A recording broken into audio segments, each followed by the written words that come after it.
sama-sama tayong magiging saksi! Kinansela na ng Department of Foreign Affairs ang passport ni dismissed Bamban Mayor Alice Guo.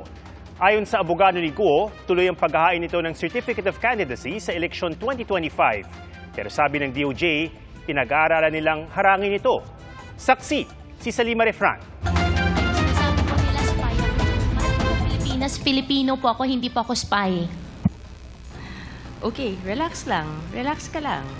Ilang beses nang giniit ni dismissed Bamban Mayor Alice Guo na Pilipino siya sa mga pagdinig ng Senado. Pero lumabas sa sertifikasyon ng DOJ at NBI, nag-match ang biometrics ni Guo mula sa passport database sa biometrics ng Chinese na si Guo Waping sa NBI files. Kaya epektibo noong September 30, kanselado na ang passport ni Guo. Ayon sa DFA, fraudulently acquired o nakuha raw ito sa maling paraan. Kasi yung having a falsified birth certificate is already very telling on her character and on what she's all about. If you try to present yourself as a Filipino, you better be a real Filipino. Wala pang tugon ang kampo ni Guo sa kanselasyon ng kanyang pasaporte. Pero sabi rin ng DFA, seryoso nilang iniimbestigahan ang aligasyong Chinese spy si Guo na lumutang sa inilabas na dokumentaryo ng Al Jazeera. Of course, we're looking into that, but I can't divulge the details. Mabuti yan. Ang pakiusap ko lang sa proper authority, imbestigan nila na maayos para lumabas yung katotohanan. On our part, we're studying legal possibility na pwedeng filean yung Al Jazeera for this malicious insinuation. Nahaharap din si Guo sa 87 counts ng money laundering kaugnay sa pogo sa Bamban Tarlac na may preliminary investigation na sa DOJ kanina. Hindi nakarating dito si Guo, pero humarap dito si Cassandra Lee Ong. Humarap din si Ong sa prosecution panel para sa reklamong qualified human trafficking. Kaugnay naman yan sa Lucky South 99 sa Porac, Pampanga. We did not submit yet a counter affidavit, but we instead asked for a extension. Hindi rin nakaharap sa preliminary investigation sa DOJ ang sinasabing kapatid ni Alice na si Sheila dahil kinailangan muna ni Sheila na humarap sa deportation hearing sa Bureau of Immigration. Sinubukan ng GMA Integrated News na makuha ang panig ni Sheila pero hindi siya nagsalita. Ayon sa BI, posibleng maisalang din si Alice Guo sa kahalintulad na deportation case.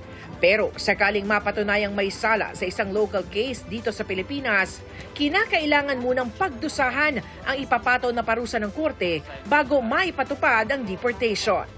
Sa kabila ng mga kinakaharap na kaso at kwestiyon sa kanyang pagka-Pilipino, tuloy na raw ang pagtakbo muli ni Alice bilang alkalde ng Bamban.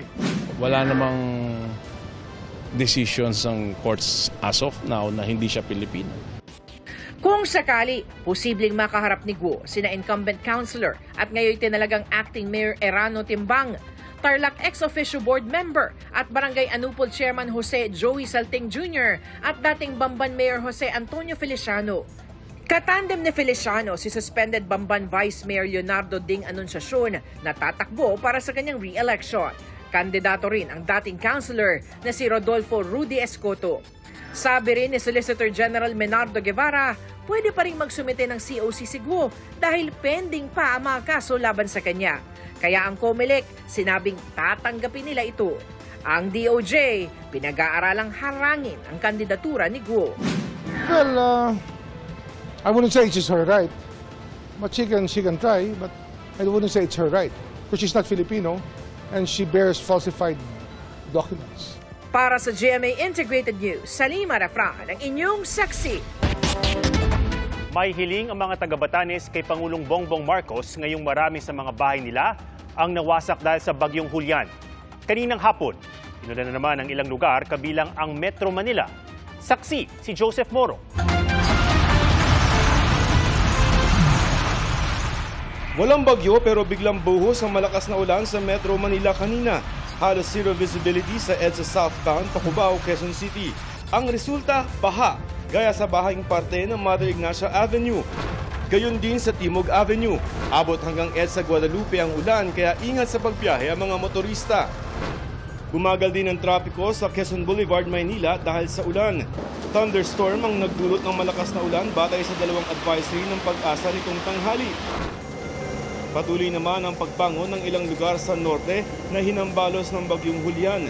Sa Batanes, kung saan lagpas 2,000 bahay ang nasira, bumisita si Pangulong Bongbong Marcos. Kasama si Batanes Governor Marilu Cayco, ininspeksyon ng Pangulo ang Batanes Central School na natuklap ang bubong dahil sa bagyo. Namigay roon ang Pangulo ng mga yero at kahoy.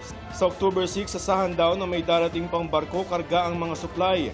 Namigay rin ang second round ng family food packs ang DSWD, pati mga water filtration device. Nakatanggap din ang probinsya ng 25 million pesos mula sa Pangulo para sa rehabilitasyon at financial assistance.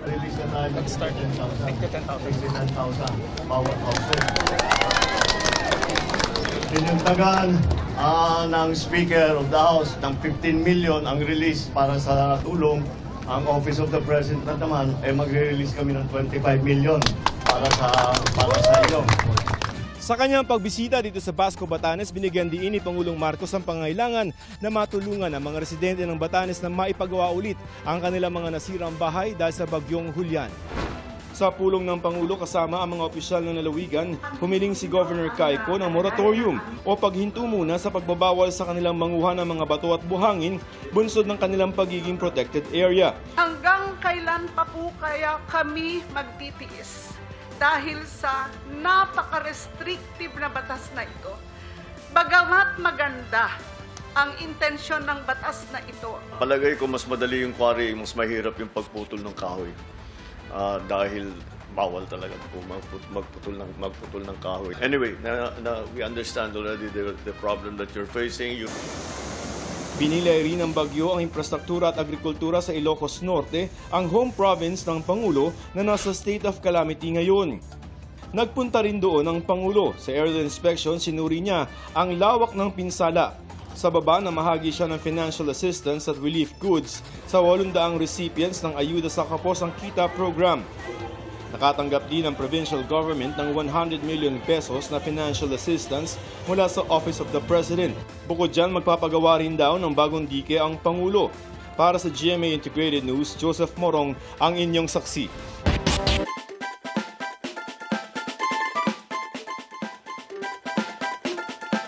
Cooking contest with a twist ang sumubok sa ilang kalahok sa isang cookfest sa Malabon.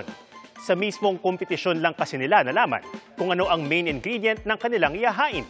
Saksi si Jamie Santos. Nagtapatan ng cooking skills ang mga taga Malabon sa pagluluto ng iba't ibang putaheng tatak Malabueño. Ang catch ng kompetisyon, mismong sa contest lang nila nalaman ang main ingredient sa kanilang iluluto, ang tilapia. Sa kabila nito, all the contestants delivered. Mga ulam na katakam-takam ang kanilang niluto at pinatikim sa Malabon Tambobong Cookfest 2024. Fish fillet with sweet chili sauce at fish fillet with Thai curry paste ni Ruel ang naka-third place. Doon sa work ko po, siya yung pinaka-bestseller namin. So, yun po yung ginawa ko kasi fish nga po siya yung pinakaano ng Malabon. So, yun ang unang tumakbo kagad sa isip ko. Mala Hotel naman ang arrive ng plating ng second placer sa Cookfest. Combination ng tomato cream at coconut white sauce ang nagpasarap daw sa kanilang tilapia specialty. The first dish, ginawa namin siya tomato concasse rice with pan-fried tilapia. Tapos yung salsa niya is fruit salsa. Something different from the conventional tomato salsa. Winner sa Cookfest ang salted egg tilapia at tilapia with sweet chili applesauce ni Aris na may pa-dessert na puto sulot. Yung applesauce po, dahil common na yung sweet and sour fish, may nakita lang po akong mansanas doon, then kinuha ko, tapos sabi ko, gumawa ka ng sweet chili sauce, lagay mo yung apple. Para sa GMA Integrated News, Jamie Santos ang inyong saksi.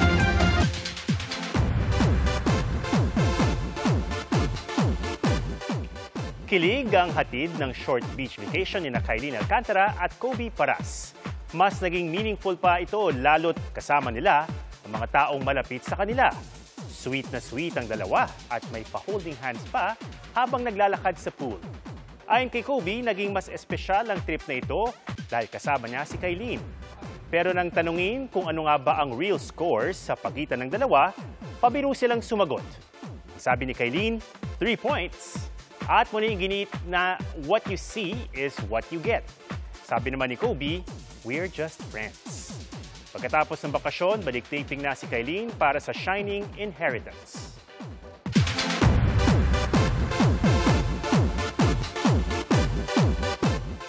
Di lang good for you, kundi sana all ang mensahe para sa ilang Olivia Rodrigo fans.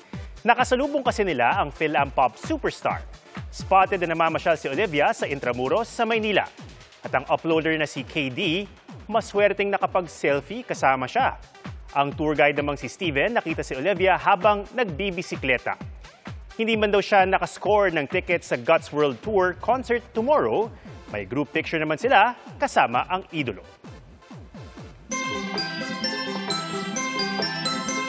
Mga kapuso, 82 days na lang, Pasko na. Salamat sa inyong pagsaksi. Sa ngalan ni Arnold Clavio at Pia Arcangel, ako si Atom Araulio para sa mas malaking misyon at sa mas malawak na paglilingkod sa bayan.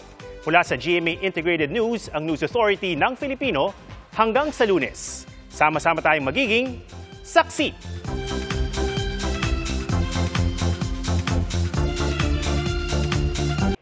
Mga kapuso, sama-sama tayong maging saksi. Mag-subscribe sa GMA Integrated News sa YouTube at para sa mga kapuso abroad, samahan niyo kami sa GMA Pinoy TV at sa www.gmanews.tv.